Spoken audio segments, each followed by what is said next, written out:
자, 두 번째 영상 한번 촬영해 볼게요.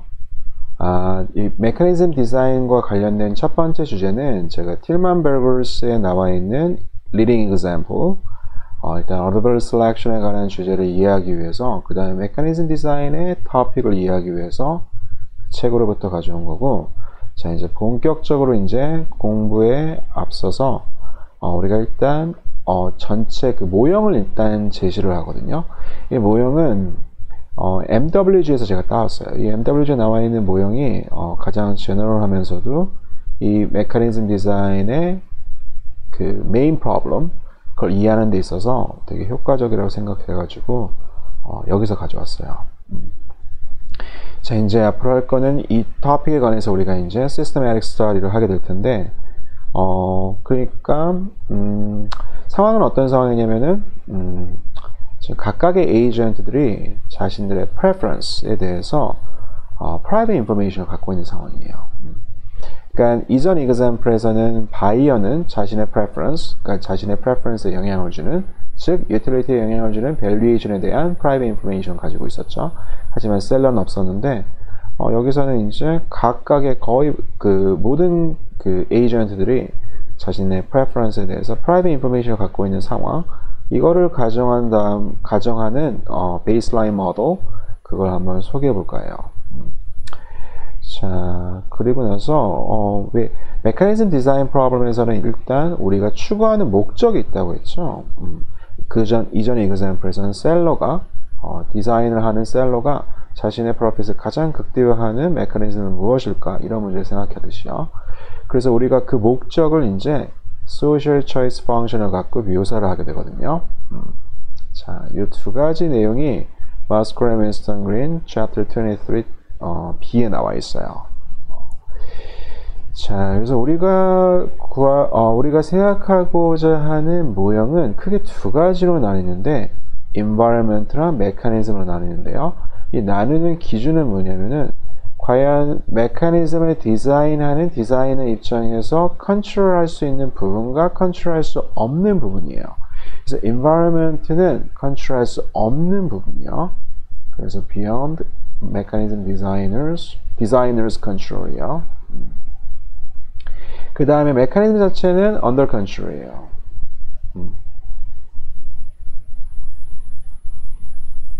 컨트롤할 수 있는 거예요. 자, 그래서 컨트롤할 수 없는 environment의 네 가지 구성이 있는데, 첫 번째는 과연 참여자가 누군지요. 여기서는 아까 전 같은 경우는 바이어랑 셀러 두 명이었죠. 그 다음에 두 번째로는 결과들, possible alternative를 전부 다 모아놓은 셋이요. 그래서 이전의 example에서는, example 한번 적어봐요. 예전에는 바이어, 셀러 딱 두 명 있는 상황, 그 다음에 X는 Q랑 T에 의해서 allocation이 될 확률과 transfer에 의해서 묘사가 됐죠. 그 다음에 세 번째로는 각각의 그 에이전트들의 private information을 전부 다 모아놓은 셋이요. 이걸 우리가 보통 이제 type space라고 부르는데, 여기서는 총 지금 n명의 에이전트들이 있으니까 각각의 플레이어들이 취할 수 있는 타입을 전부 다 모아놓은 셋이 돼요. 그래서 이전 example에서는 두 번째 플레이어였나요? 두 번째 플레이어인 바이어만 타입을 갖고 있었죠. theta lower부터 theta upper까지. 자, 그래서 세 번째 엘리멘트인 environment의 세 번째 엘리멘트는 type space예요. 그래서 우리가 각 에이전트가 취할 수 있는 타입이 무엇인지를 묘사해 줘야 돼요. 그 다음에 제일 마지막으로는 각 에이전트들의 payoff function이요. payoff는 뭐에 의존하냐면은 과연 어떠한 결과가 선택될 건지, 즉 allocation, 이전 example에서 allocation과 transfer가 어떻게 결정되는지, 그 다음에 각 에이전트들의 실제 타입은 무엇인지요. 그래서 예를 들어서 바이어의 payoff를 우리가 어떻게 써주냐면은, 바이어의 payoff는요, 이거는 자신이 theta r이라고 타입을 리포트한 경우에 실제 타입은 theta인데요. 그러면은 Q of theta r 곱하기 theta minus T of theta r. 자, 디렉 메커니즘에서 이런 식으로 페이오프가 결정됐죠. 그래서 우리가 각 결과랑 바이어의 true information, true valuation에 따라서 utility가 어떻게 결정되는지, 즉 이 preference에 대해서 그 발생 가능한 결과에 대해서 preference가 무엇인지를 이 utility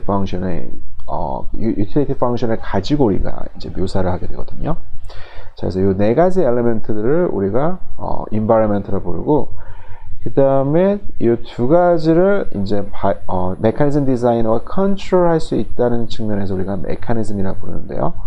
이거에 관해서 우리가 얘기한 적이 있죠. 그래서 메커니즘은 다음과 같은 두 가지 엘리멘트로 구성이 되는데, 각 플레이어들이 취할 수 있는 액션을 묘사해 줘야 돼요. 그래서 취할 수 있는 액션을 우리가 메시지를 보낸다는 측면에서 메시지 스페이스라고 보통 부르는데요. 그래서 플레이어 1 그리고 마지막 플레이어까지 어떠한 메시지를 보낼 수 있는지 그 메시지를 묘사하고, 그 다음에 만약에 메시지가 전부 다 보내졌다 그럴 경우에는 이 주어진 메시지 셋으로부터 모든 에이전트로부터 받은 메시지가 있겠죠. 또는 모든 에이전트가 어떤 액션을 취하고 나서 결과가 어떻게 결정되는지 이 outcome 펑션에 의해서 메커니즘이 묘사가 돼요. 그래서 우리가 이전 example에서 봤던 price mechanism 생각해 보면요. double auction 생각해 볼까요? double auction인 경우에 셀러나 바이어나 둘 다 0부터 인피니티까지 어떤 한 가지 숫자를 bid로 선택할 수가 있었죠. 그리고 나서 각각의 이제 b랑 small b랑 small s가 결정됐다. 그러면은 거기서부터 아웃컴이 어떻게 결정되는지 그것까지 전부 다 묘사가 들어간 게 메커니즘이라는 사실이에요. 그러니까 메커니즘은 우리가 이전 example에서 봤듯이 메커니즘이 구성이 됐다 그러면은 각각의 플레이어들이 선택할 수 있는 액션과 결과가 어떻게 결정되는지 그 펑션이 주어져 있으니까 이 상황으로부터 하나의 게임이 출발하게 돼요. 자, 그 다음에 페이지 나와 있는 거는 이제 우리가 메커니즘 디자인 프로블럼을 어떻게 묘사하는지가 나와 있는데요. 예전에 얘기했다시피 메커니즘 디자인은 어떻게 보면 Second Fundamental Theorem과 되게 유사한 그러한 플레이버를 가지고 있는데요. 그건 뭐냐면 우리가 Second Welfare Theorem에서 우리가 생각했던 문제는 뭐냐면은 주어진 allocation이 있었죠. 파레토 셋 안에 들어가 있는 어떠한 efficient allocation, 이거를 달성할 수 있게 해주는 메커니즘은 무엇인지, 그리고 그 웰페어 theorem에서는 다른 메커니즘을 생각하지 않고 그 주어진 efficient allocation이 시장을 통해서 달성 가능한지 불가능한지 그 문제를 생각했죠. 그거랑 어떻게 보면 theme이 되게 비슷해요.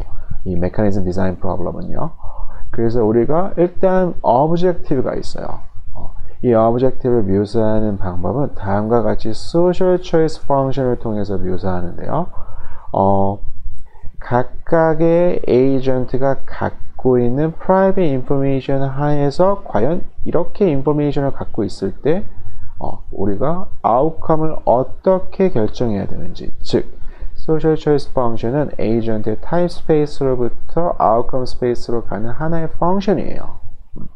자, 그래서 이걸 이해할 수 있는 방법은 예전 example에서 efficiency를 위해서는 무조건 Q가 1이 된다고 했죠. 그러니까 F는 여기서 이전 example에서 두 가지를 결정하는데 Q랑 T를 결정하게 되는데요. F는 theta에 관한 펑션, 즉 Q랑 T는 theta에 관한 펑션이에요.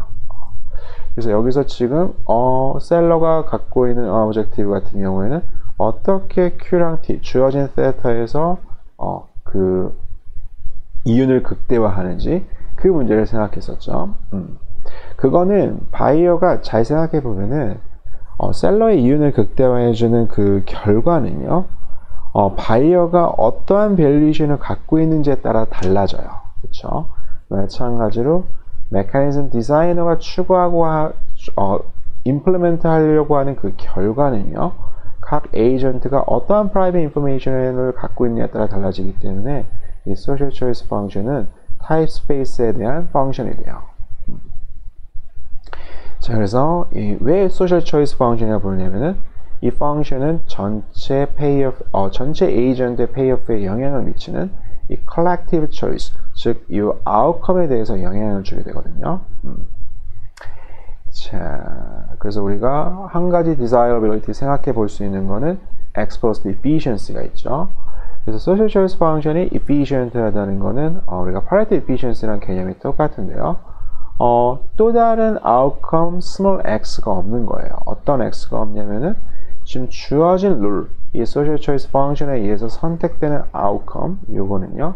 현재 만약에 각각의 에이전트가 갖고 있는 타입이 theta로 이렇게 프로파일이 theta로 이렇게 묘사되어 있을 때 f of theta를 선택하는데 그것보다 모든 에이전트들이 다 좋아하고 적어도 한 명의 에이전트는 이 social choice function을 선택하는 outcome보다 더 strictly 좋아하는 그러한 alternative가 없을 때 f of theta는 efficient가 되겠죠. efficiency를 달성하게 되겠죠. 자, 그래서 이런 기준이 없을 때, 이러한 기준을 만족하지 못할 경우에 efficient인데, 과연 이러한 efficient social choice function은 달성 가능한지 불가능한지 우리가 이제 그 문제를 생각하게 되거든요. 자, 그래서 여기에 중요한 매핑이 나와 있는데요. social choice function은 agent가 갖고 있는 private information set, 즉 theta로부터 어떠한 outcome을 달성할 건지 이 두 가지 스페이스를 이어주는 매핑이 social choice function이고요. 그 다음에 우리가 mechanism design 문제를 생각하는 거는 이 주어진 목적을 달성하기 위해서 메커니즘을 어떻게 구성해야 되는지, 그래서 이 메커니즘을 구성함으로써 우리가 이 social choice function과 정확하게 같은 결과를 implement 할 수 있는지 없는지 그 문제를 우리가 mechanism design problem이라고 불러요. 그래서 주어진 social choice function을 달성하기 위해서 메커니즘을 어떻게 구성해야 되는지요. 여기서는 약간 질문이 이해는 되지만 정확하게 define 되어 있지는 않거든요. 자, 그래서 이걸 정확하게 define 하는 게 주어진 모형을 좀 더 잘 이해하고 social choice function 잘 이해하고 그 다음에 이 문제를 좀 더 우리가 풀 수 있는 문제로 formulate 하는 게, 그러니까 좀 더 정확히 define 하는 게 이번 강의 영상의 주 목적이거든요.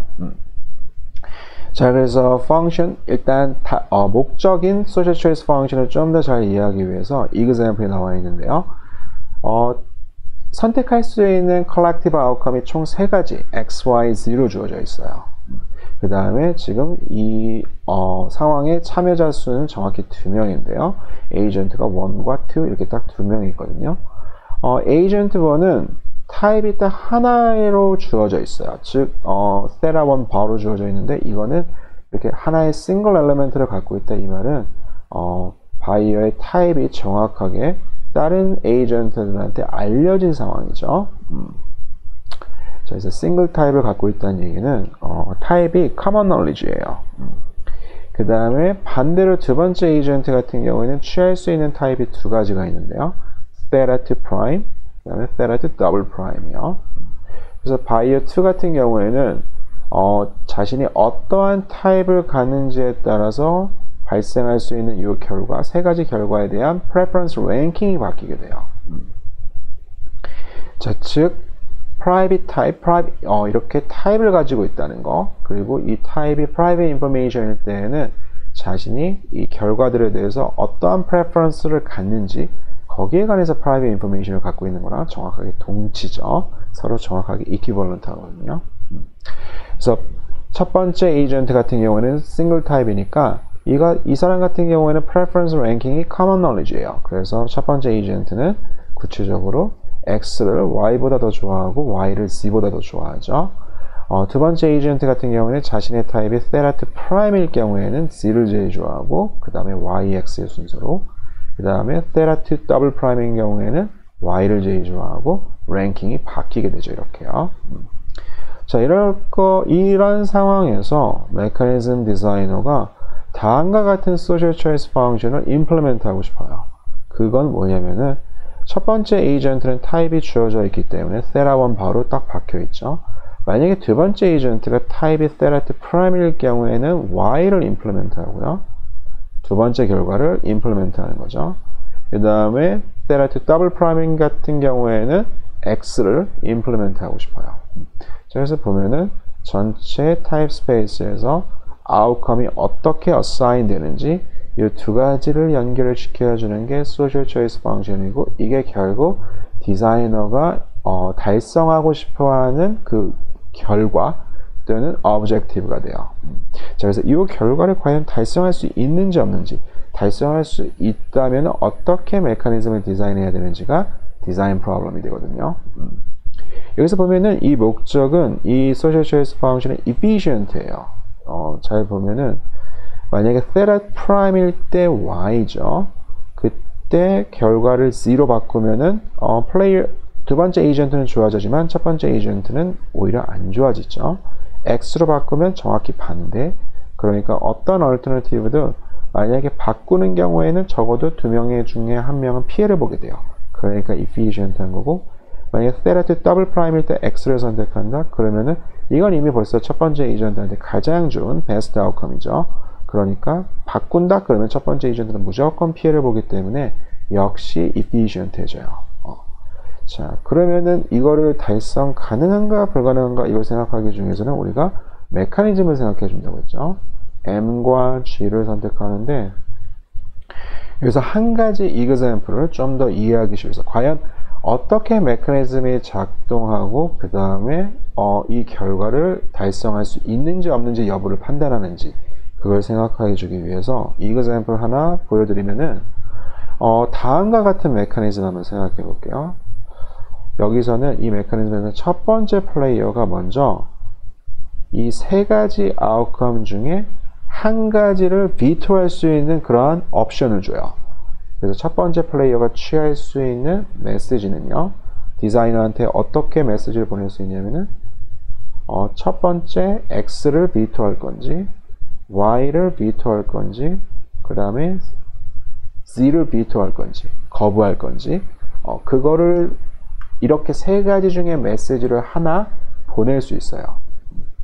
그러면은 첫 번째 플레이어는 이렇게 세 가지 중에 하나의 액션을 취할 수 있는 거죠. 그 다음에 두 번째 플레이어 같은 경우에는 이제 그 남은 옵션 중에 하나를 선택할 수가 있어요.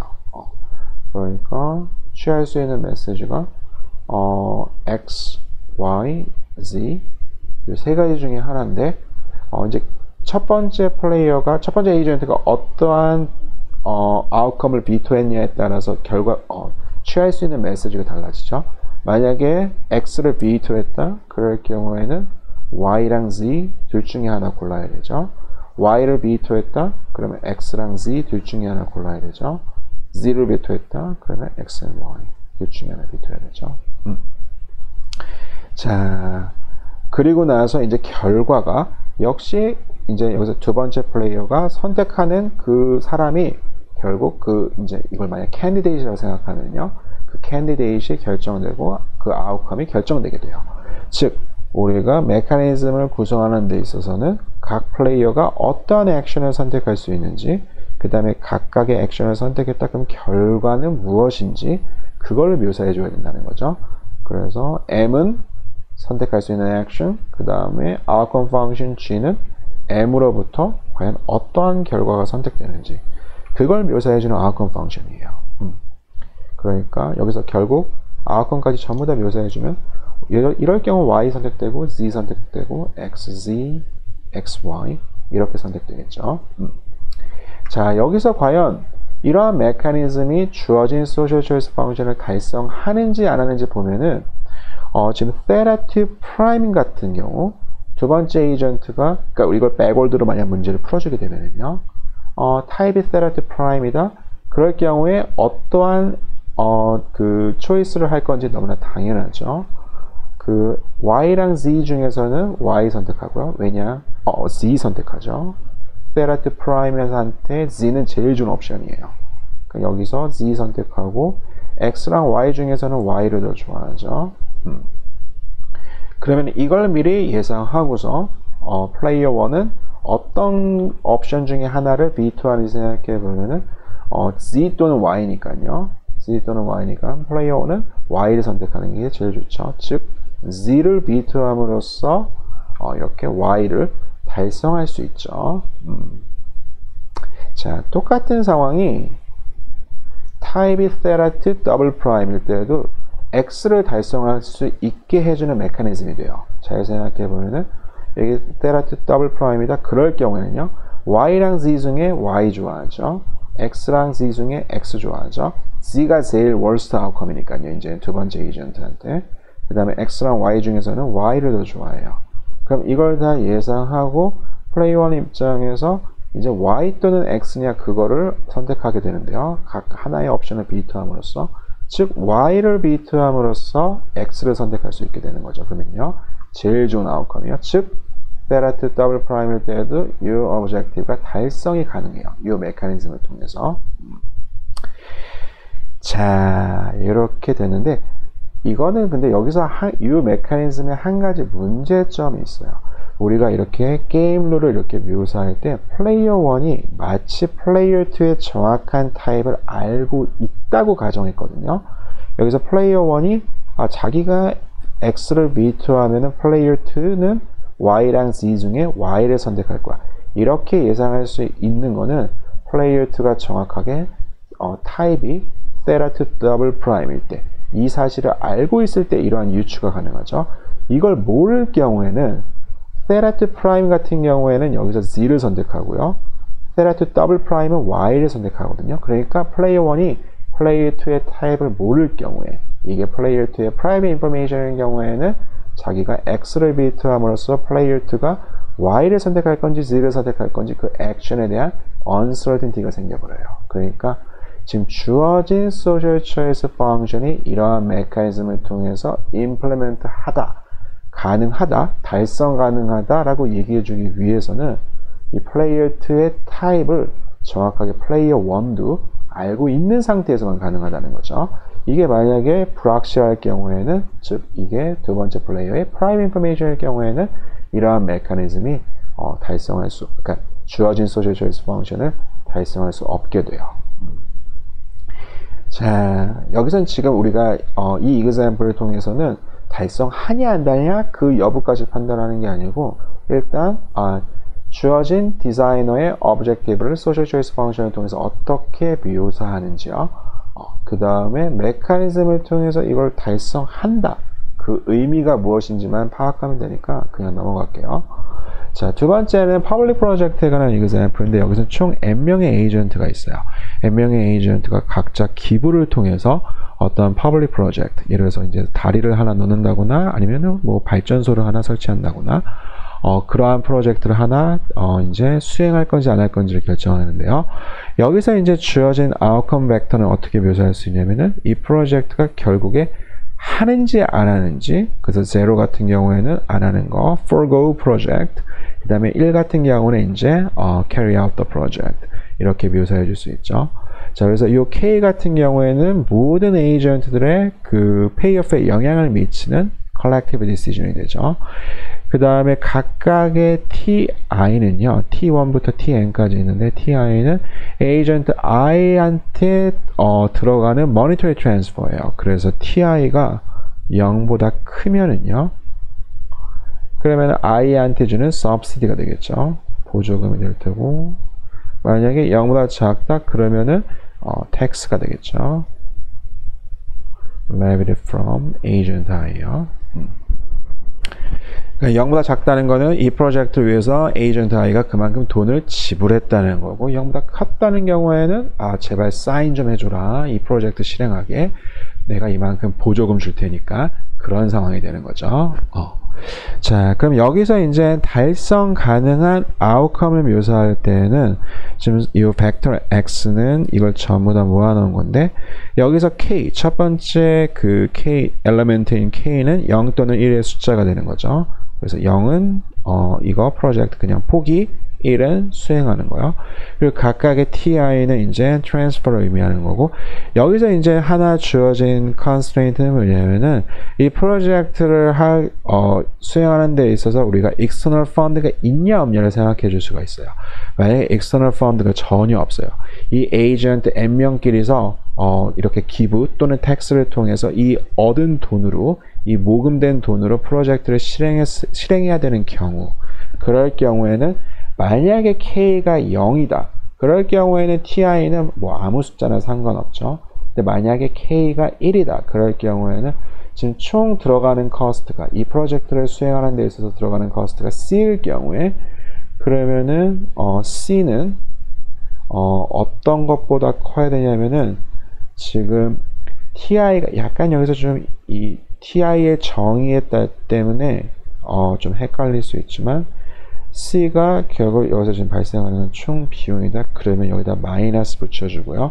이 마이너스 된 값이 모든 ti를 다 더해 줬을 때, 그러니까 좀 더 쉽게 이 example 생각해보면 만약에 c가 10이다 그러면은 ti 음수로 된 어떤 거는 플러스이고 어떤 건 마이너스인데 어쨌든 이 숫자의 총 합이 마이너스 10보다 더 작아야지만 이제 결국에 이 프로젝트를 어떤 한 external fund 없이 수행할 수 있는 그 조건이 되는 거죠.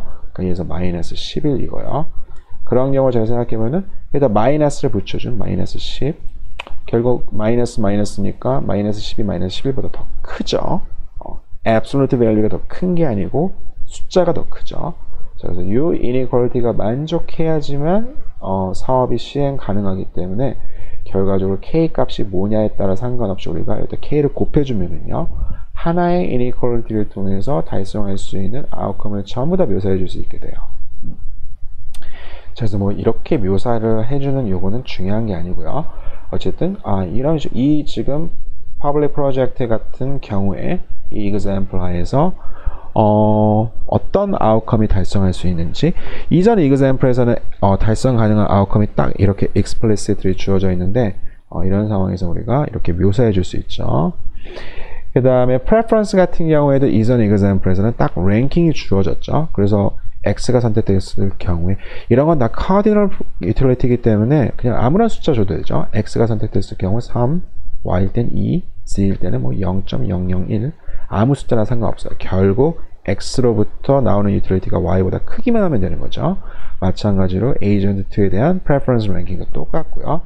근데 여기서 같은 경우에는 이렇게 money가 들어가 있기 때문에 우리가 보통 이렇게 money transfer가 들어가 있을 경우에 quasi-linear utility를 통해서 그 payoff를 즉 각 agent utility를 묘사해 주거든요.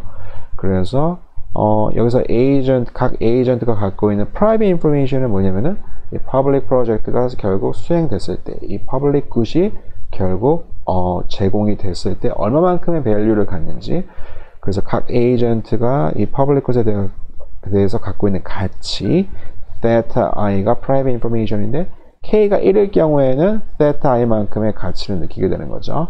그 다음에 플러스 추가적으로 subsidy 또는 tax를 부과받는 그런 상황에서 마이너스가 되는데 이걸 서로 더해준 값 이걸 payoff라 생각해 줄 수 있어요. 자, 그래서 여기서 environment를 이렇게 묘사해 줄 수 있다는 거예요. 주어진 상황에서 각 참여자들이 몇 명인지 그 다음에 달성 가능한 outcome이 무엇인지 그 다음에 세 번째로는 theta 여기서 theta에 관해서는 저기서 추가적으로 묘사가 없는데 theta i는 아까 전처럼 theta low bar부터 theta upper bar 이러면 우리가 이제 각 agent가 public good에 대해서 얼마만큼의 가치를 갖고 있는지 이 type space를 묘사해 주는 게 되죠. 그 다음에 마지막으로 payoff function까지. 자, 이런 식으로 environment를 묘사해 줄 수 있고 여기서는 mechanism 우리가 어떻게 그 메시지 스페이스 이런 걸 생각해 주는지 이거 나중에 우리가 좀 더 공부할 거거든요. 그래서 지금은 일단 environment가 이런 식으로 주어진 상황에서 묘사된다. 이런 식으로 이해하고 넘어가도록 할게요. 자, 그래서 given environment에 대해서 만약에 디자이너가 자신이 컨트롤할 수 있는 부분인 이 메커니즘을 디자인하고 나서 발생되는 건 뭐냐? 이제 그 에이전트들 간에 어떤 strategic interaction이 발생하게 되거든요. 즉 게임 시츄에이션이 하나 발생하게 돼요.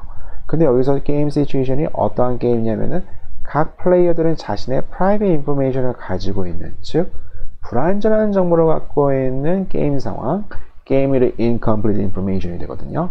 자, 그래서 게임을 묘사해 주는 방법은 여기서 참여자 수가 이건 거의 이제 메커니즘을 우리가 메커니즘 디자인 프로블럼에서 environment를 묘사해 주는 것과 거의 비슷하거든요. 근데 몇 명이 참여하는지 각 플레이어가 할 수 있는 건 무엇인지 즉 어떠한 메시지를 보낼 수 있는지 그 다음에 주어진 메시지에서 utility가 어떻게 결정이 되는지요. 그 다음에 마지막으로 각 플레이어들이 어떠한 타입을 갖고 있는지, 그 다음에 모르는 타입에 대해서는 어떠한 belief를 갖고 있는지, 이 5가지를 묘사해주면 우리가 incomplete information 하에서 게임을 묘사해줬다라고 얘기하거든요. 제일 마지막 엘리멘트부터 다시 얘기하면은 B는 모르는 타입에 대한 prior belief예요. 그 다음에 type space나 utility function은 여기 나와 있고, 그 다음에 이제 보낼 수 있는 message 또는 action은 여기서 mi로 주어져 있는데, 그러니까 i번째 에이전트가 취할 수 있는 action의 셋이 mi인데요. 우리가 여기서 strategy를 생각해 보면은 그 게임 이론에서 제일 중요한 게 액션과 strategy의 차이점이죠. 제일 중요한 것 중에 하나요. 자, strategy는 우리가 그 contingent plan이에요. 그래서 물론 agent i는 자신의 타입이 theta i라는 거를 정확하게 알고 있지만, 우리가 agent i의 strategy를 묘사해 주기 위해서는 agent i가 각 취할 수 있는 타입에 따라서 어떠한 어떠한 액션을 선택하는지를 전부 다 묘사해 줘야 되거든요. 마치 우리가 이거 여러 번 얘기했죠. 마치 수요를 생각했을 때 현재 주어진 가격은 딱 주어져 있지만 각 가격에 따라서 소비자들이 얼만큼의 물건을 파는지 그 컨섬션 스케줄을 우리가 다 생각해 줘야지 균형이라는 걸 생각해 줄 수가 있거든요. 이것도 마찬가지로 우리가 게임 상황에서 균형을 생각해 주기 위해서는 각 플레이어들이 어떻게 움직이는지, 그 모든 컨틴전스에 관해서 어떻게 움직이는지를 묘사해 줘야 돼요. 즉 플레이어 i가 취할 수 있는 전략을 시그마 i라고 우리가 묘사를 해주면요, 시그마 i는 플레이어 i가 어떠한 타입을 갖고 있는지, 플레이어 i의 타입 스페이스에서 어떠한 메시지 또는 액션을 선택할 수 있는지 이 메시지 스페이스로 가는 펑션이 돼요. 그래서 하나의 스트래티지를 선택했다 이 말은 이 두 가지 스페이스 사이에서의 하나의 매핑을 선택했다고, 하나의 펑션을 선택했다고 생각해 주면 돼요. 자, 그러면은 시그마 i of theta i는 이제 어떤 하나의 메시지를 선택하게 되는데요. 그러니까 플레이어 i가 만약에 자신의 타입이 theta i일 경우에는 메시지 mi 또는 액션 mi를 선택할 거다. 이렇게 해석해 줄 수가 있죠. 자, 그래서 이게 이제 첫 번째 에이전트로부터 마지막 n번째까지, 즉 첫 번째 플레이어가 보내는 메시지, 마지막 플레이어가 보내는 메시지. 그러면은 이렇게 메시지가 보내졌다. 그러면 이제 아웃컴이 이 두 번째 메커니즘 G에 의해서 메커니즘의 두 번째 엘리멘트인 이 G에 의해서 결정이 되죠. 그래서 G of M1부터 MN까지, 그럼 이건 하나의 어떤 아웃컴을 내놓게 되죠. 자, 그래서 이 아웃컴이 에이전트의 페이오프에 영향을 미치죠. 그래서 UI 원래 X, Theta인데 아웃컴이 어떻게 결정되고 그 다음에 자신의 페이오프에 영향을 미치는 그 private information theta, 이 두 가지가 페이오프 펑션에 들어가 있는 건데, 이 outcome x를 우리가 어떻게 쓸 수 있냐면은 각 플레이어가 선택하는 strategy, 그래서 여기서 지금 sigma of theta는 sigma 1부터 sigma n까지 전부 다 모아놓은 벡터거든요. 자, 그래서 m1부터 mn까지 전부 다 모아놔주면 그게 이제 펑션 g에 의해서 하나의 아웃컴을 결정하게 되는 거죠. 자, 그래서 매핑이 일단 theta, 각 플레이어들이 알고 있는 타입 스페이스요. 그 다음에 메시지 스페이스 m이 있죠. 이 두 가지를 연결해 주는 게 strategy. 그 다음에 메시지 스페이스로부터 outcome, 어떤 outcome을 결정할 거냐, 이게 펑션 g요. 그래서 우리가 g of sigma theta라고 써주면은 이거는 theta로부터 x로 가는 펑션이 되겠죠. composite function이 되겠죠. 오케이. 오케이. 그 다음에 여기 expected payoff 표현 나와 있는데 이거는 제가 나중에 설명하는 걸로 할게요. 그래서 지금 여기서는 문제가 뭐냐면은 이렇게 theta에 관해서 일단 underlying payoff를 묘사해주고 그 다음에 이제 agent i가 자신의 기대 효용을 생각했을 때에는 왜냐면 나머지 theta 자신의 theta i는 알고 있지만 나머지 theta는 모르는 거니까 거기에 관한 expectation을 취해줘야 되거든요. 이 expectation 취하는 방법 이건 나중에 제가 얘기하는 걸로 할게요. 자 여기서는 그냥 개념만 정확히 알면 될 것 같아요. 자 그래서 이제 이 social choice function이 주어진 디자이너의 목적이 달성 가능한지 불가능한지가 다음 페이지에 나오는데 우리가 주어진 social choice function이 어떤 하나의 메커니즘을 통해서 implementable 하다, 즉 달성 가능하다. 이건 무슨 말이냐면은 이 메커니즘이 어떤 이전에 묘사했던 이런 게임을 이제 유도하게 되죠. 그래서 우리가 여기서 좀 이런 주어진 메커니즘 하에서는 플레이어 1과 플레이어 2 간의 extensive from game이 유도되게 돼요. 그럼 여기서 equilibrium을 달성 가능하다. 즉 다음 이 주어진 게임에서 그래서 여기서 G of gamma는 의미하는 게 game induced by mechanism gamma거든요. 자, 그래서 하나의 메커니즘이 주어지게 됐다. 메시지 셋과 아웃컴 펑션을 결정한다. 그러면은 플레이어들 간의 게임이 유도되게 되는데 그 게임 하에서 우리가 균형 전략을 생각해 줄 수가 있죠. 그래서 실제 그 메커니즘 하에서 사람들이 이렇게 균형해서 플레이를 하게 되고 그러면 아웃컴이 이렇게 결정되게 되고 이 주어진 아웃컴이 원래 디자이너가 생각했던 목적, 소셜 초이스 펑션과 정확히 일치한다. 그럴 경우에 우리가 이 소셜 초이스 펑션이 메커니즘 감마를 통해서 implement 된다 라고 얘기를 해요. 자, 그래서 아까 그 다이어그램 생각해 보면은 원래 여기서 theta가 있고 그 다음에 달성 가능한 outcome x가 있고 그럼 디자이너는 제일 처음에 과연 에이전트가 이러한 정보들을 갖고 있을 때 어떠한 결과를 선택해야 될까? 이걸 이제 F를 통해서 묘사가 가능한 거죠. 즉 디자이너의 objective를 social choice function으로 우리가 묘사할 수 있고 그럼 이거를 달성하기 위해서 이제 mechanism M,G를 선택하게 되죠.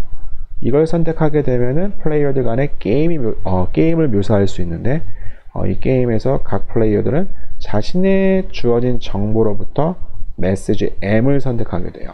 그렇죠? 그러면은 펑션 G에 의해서 두 번째 G에서 M으로부터 X로 가는 매핑이 생기는 거죠.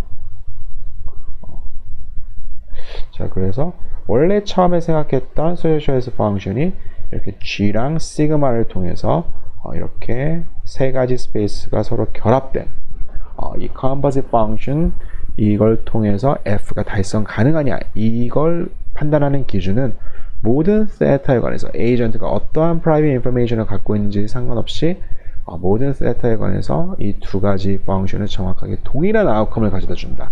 이 경우에 우리가 주어진 소셜 초이스 펑션이 implementable 하다 이렇게 정의를 해요. 자, 근데 여기서 우리가 equilibrium이라고 얘기를 할 때 어떠한 equilibrium인지 묘사를 안 했거든요. 이 implementation 문제를 생각했을 때, 요걸 정의할 때요. 자, 그래서 우리가 다음과 같은 두 가지 solution concept, equilibrium concept을 생각해야 될 텐데, 그러니까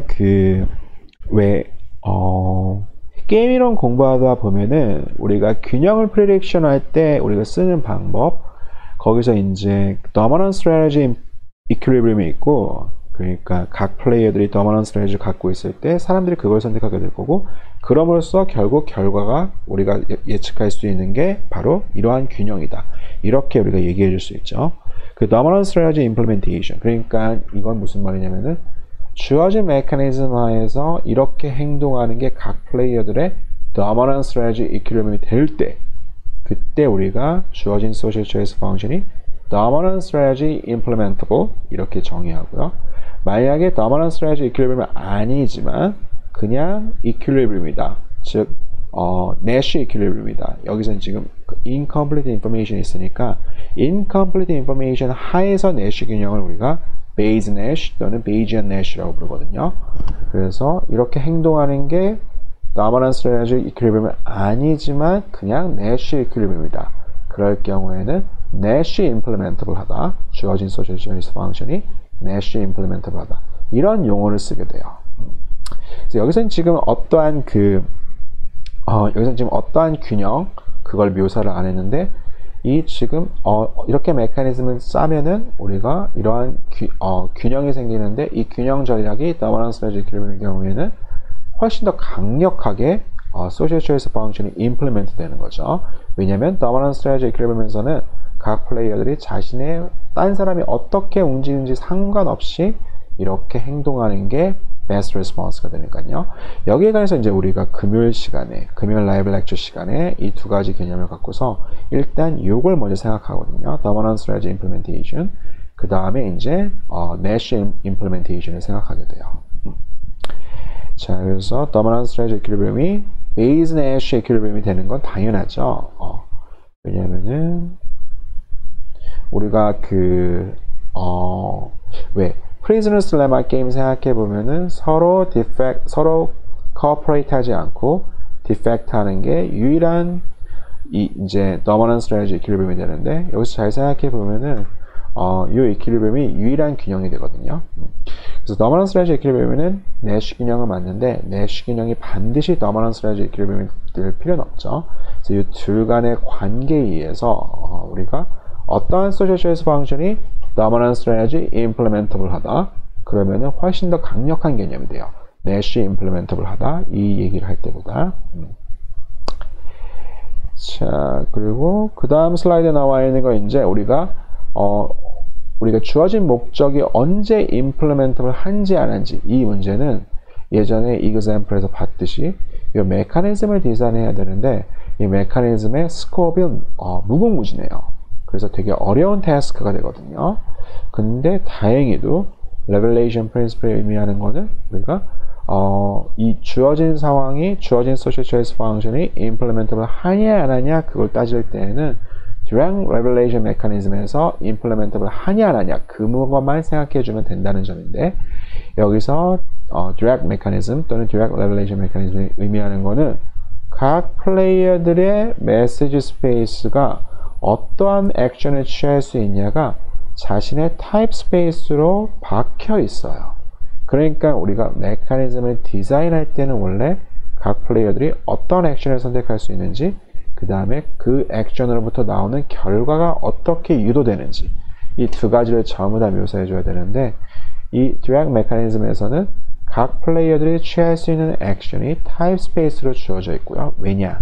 각 플레이어들이 이 디렉트 메커니즘에서는 자신의 타입이 뭔지 그걸 어나운스 하는 걸로 끝나는 거거든요. 게임이. 그 다음에 outcome function은 원래 function G는 M으로부터 X로 가는 펑션이었는데 이 direct mechanism에서는 message space랑 type space랑 차이가 없어요. 즉 function G가 theta로부터 X로 가는 각각 announce 된 타입에 대해서 어떤 outcome을 선택할 건지 그게 이제 outcome function이 되는데 이 outcome function과 정확하게 social choice function 디자이너가 달성하고 싶어하는 social choice function을 정확히 일치시켜요. 자, 그러면은 우리가 주어진 social choice function이 메커니즘에 의해서 이 direct 메커니즘에 의해서 implementable 하냐 안 하냐 이 문제를 훨씬 더 간단하게 우리가 조사할 수가 있거든요. 자, 그래서 Revelation Principle 의미하는 거는 만약에 주어진 social choice function f가 메커니즘 감마라는 걸 통해서 implementable 하다. 그러면 이거랑 정확하게 동치가 뭐냐면은 social choice function이 direct mechanism에 의해서 truthfully implementable 하다. 즉 IC constraint를 만족시키는 거예요. 그래서 이 truthfully implementable 하다는 거는 각 에이전트가 자신의 타입을 정확하게 리뷰라는 거예요. 원래 시그마 i는 세타 i로부터 mi로 가는 그거였는데요. 디렉 메커니즘에서 mi는 세타 i랑 정확하게 일치하죠.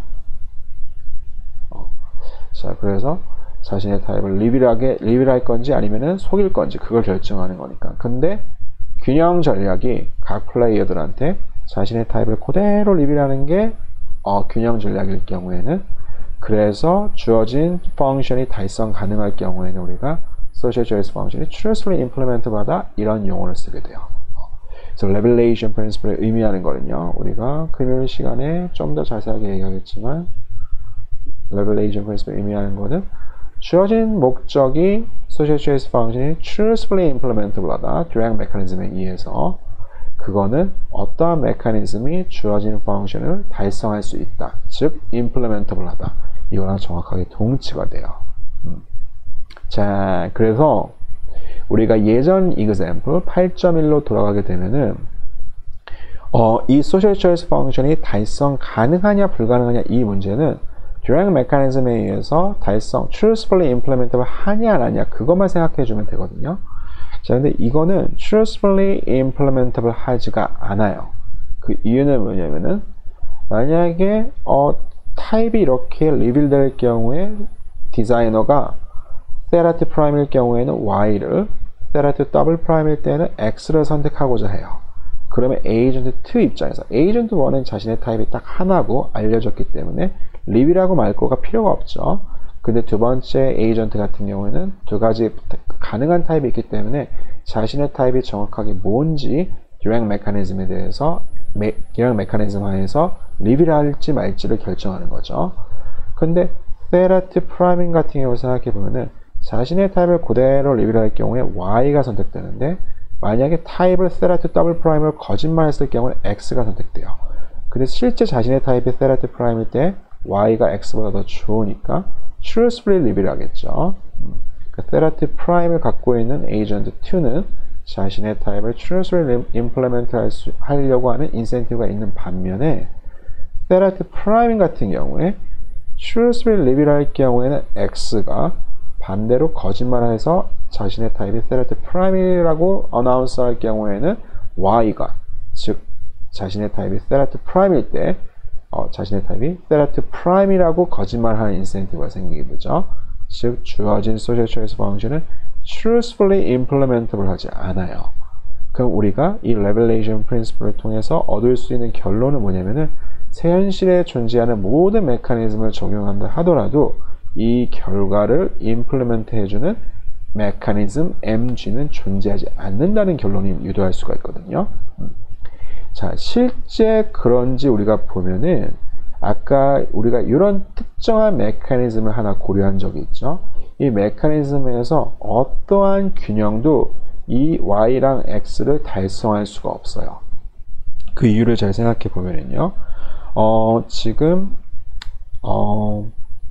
세라트 프라임이냐 세라트 더블 프라임이냐에 따라서 플레이어 2가 이제 플레이어 1이 하나를 비트한 다음에 어떤 걸 선택할 건지 그 액션이 바뀌게 되죠. 자, 그걸 염두에 두고 잘 생각해 보면은, 근데 한 가지 바뀌지 않는 데가 있어요. 그게 바로 여기거든요. 플레이어 2가 자신의 타입이 모든 상관없이 x랑 y 중에 고르는 건 무조건 y예요. 그쵸? 그러니까 플레이어 1은 자기가 만약 z를 비트할 경우에는 플레이어 2가 무조건 y를 선택하겠다는 거 알고 있죠. 그쵸? 하지만 여기 두 가지 상황에서 이제 바뀌는 거거든요.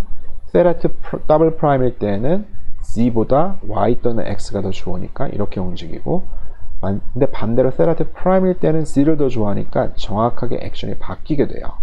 자, 그래서 플레이어 1 입장에서 자신이 만약에 x를 비토했을 경우에 그걸 생각해 보면은 플레이어 2가 세라트 프라임일 확률을 p라고 둘까요?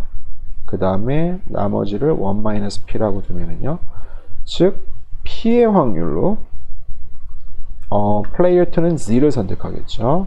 그래서 v of z 플레이어 1이 Z를 선택했을 때 얻을 수 있는 유틸리티, 그 다음에 1-P의 확률로 플레이어 2는 Y를 선택하니까요. 결국 플레이어 1의 페이오프는 이렇게 결정이 되죠. 지금 여기 상황 X를 B2했을 경우에, 마찬가지로 Y를 B2했을 경우에는 P의 확률로 Z,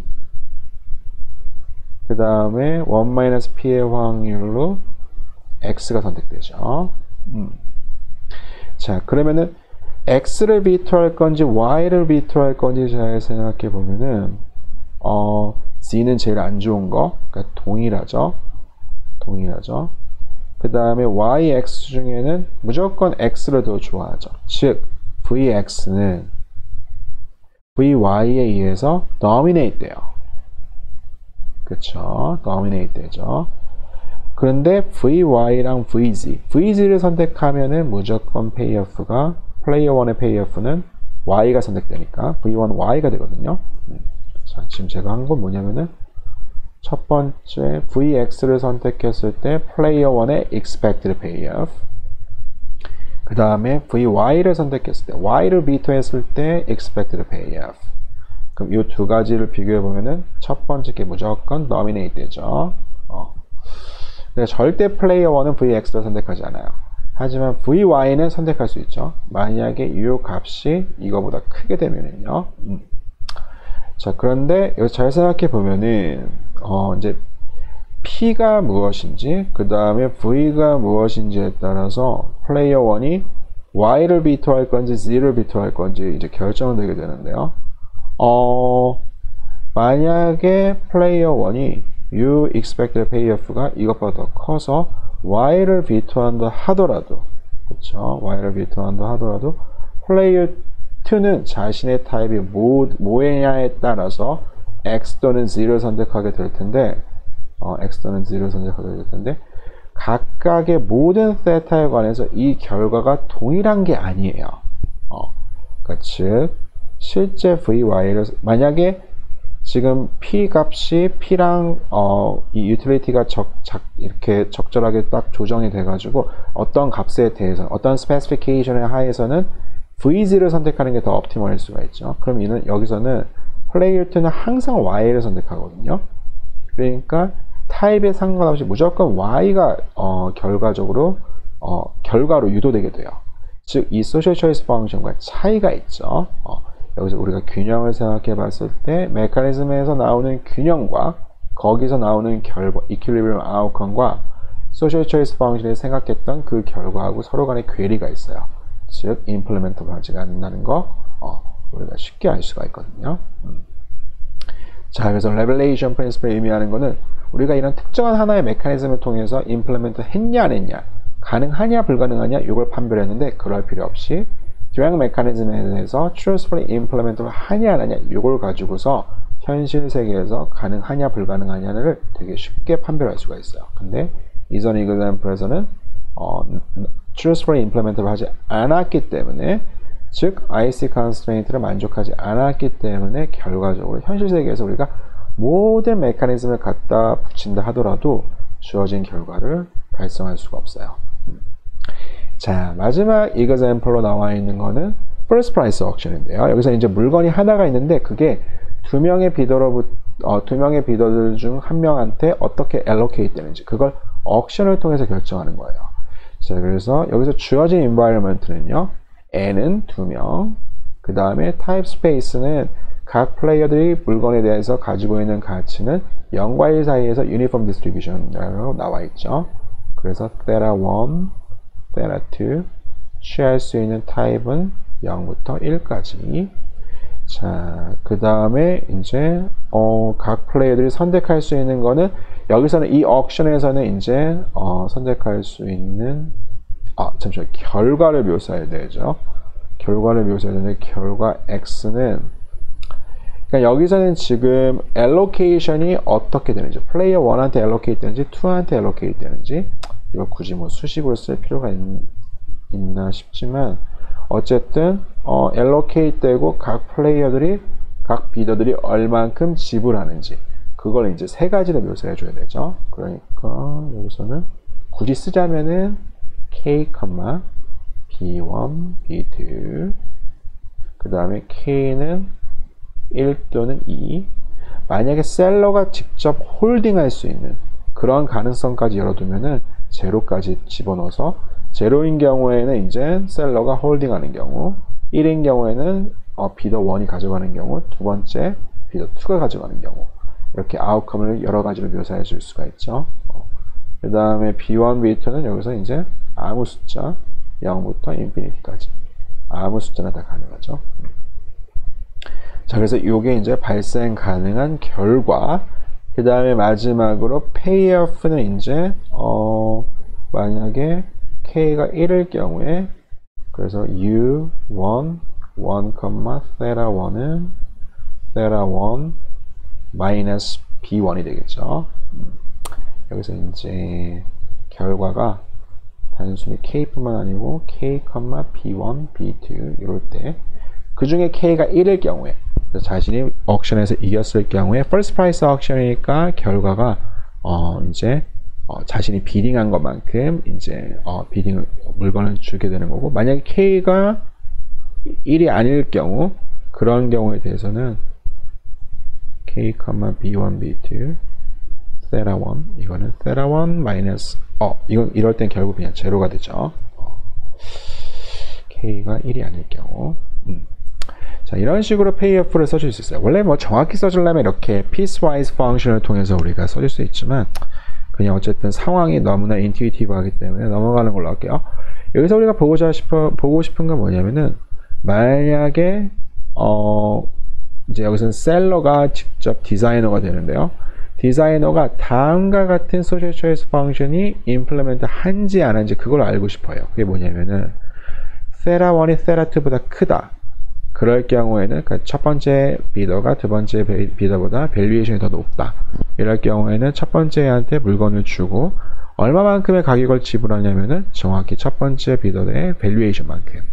반대로 비더 2가 더 크다. 그 비더 2의 밸류에이션만큼. 즉 모든 밸류를 전부 다 프라이스에 반영해서 셀러가 가져가려고 하는 즉 모든 렌트를 전부 다 extract하는 rent extracting social choice function이라고 우리가 생각해 줄 수 있는데 이게 과연 truthfully implementable 하냐 안 하냐 그걸 생각해 보면은 첫 번째 비더 입장에서 U1 payoff를 생각해 보면 자신의 만약에 payoff가 theta 1 실제 밸류에이션에 의존하죠. 그리고 드랙 메커니즘에서 자신이 어떻게 타입을 리포트 할 건지 그걸 생각해야 돼요. 그렇죠? 그러면은 payOff는요 어떻게 결정되냐면은 실제 자신의 밸류에이션에서 이 social choice function 룰에 따르면은 자신은 얼만큼 pay를 해야 되냐 theta 1 r만큼 pay를 해야 되는데요. 언제 그러냐면은 자신이 리포트한 게 두 번째가 리포트한 거 그러니까 우리가 theta 1 r 이 theta 1이고 두 번째가 리포트한 것도 theta 2고 이런 게 실제 균형인지 아닌지를 우리가 생각해 줘야죠. 그러면은 이게 균형인지 각 비더들이 자신의 밸류를 truthfully 리뷰를 할 건지 이러한 social choice function 하에서요. 그런 걸 우리가 판별해 주기 위해서는 두 번째 플레이어가 실제로 자신의 타입을 리뷰를 했을 경우에 첫 번째 플레이어의 인센티브를 생각해 줘야죠. 여기서 deviate 할 인센티브가 있는지 없는지 그러면은 두 번째 플레이어는 만약에 truthfully 리뷰를 했다고 치자. 그러면은 첫 번째 플레이어는 이런 상황에서 이만큼의 payOff를 누릴 수 있을 텐데 즉 expected payOff는 여기에다가 이 확률을 곱해준 거죠. 자, 그러면은 이게 uniform distribution 가정에 의해서 theta 2가 theta 1 r보다 낮을 확률 그거는 정확하게 theta 1 r이죠. 자, 그래서 이걸 극대화해주는 플레이어 1의 expected payoff를 가장 극대화해주는 리포트는 뭔지 생각해보면은 자신의 밸류가 theta 1일 때 얼마만큼의 밸류를 리포트 할지 생각해보면은 theta 1 r은 실제로 truthfully 리뷰하는 게 아니고 정확하게 절반만큼 쉐이딩 한 다음에 리포트를 하는 게 optimal strategy가 돼요. 그쵸? 요거 직접 first order condition 통해서 구해보면은 theta 1R 요 expression을 가장 극대화해주는 theta 1R은 정확히 이 절반에서 결정된다는 거 쉽게 알 수 있죠. 그래서 truthfully implementable 하지 않게 돼요. 자, 여기까지 이번 영상에서는 우리가 메커니즘 디자인이 어떻게 모형이 어떻게 구성이 되는지 이렇게 environment랑 메커니즘을 통해서 구성되고 과연 디자이너가 원하는 목적을 이렇게 소셜 초이스 펑션을 통해서 어떻게 우리가 묘사할 수 있고 그 다음에 implementation의 뜻 주어진 소셜 초이스 펑션이 implementable 하다 안 하다 그 다음에 이제 다음 시간에 본격적으로 공부할 revelation principle 그게 의미하는 바예요. truthful 어떤 게 implementable 하다 그러면 truthfully implementable 하다 정확하게 서로 equivalent 하다는 거 여기까지 알아보는 걸로 할게요. 아이고 수고하셨습니다.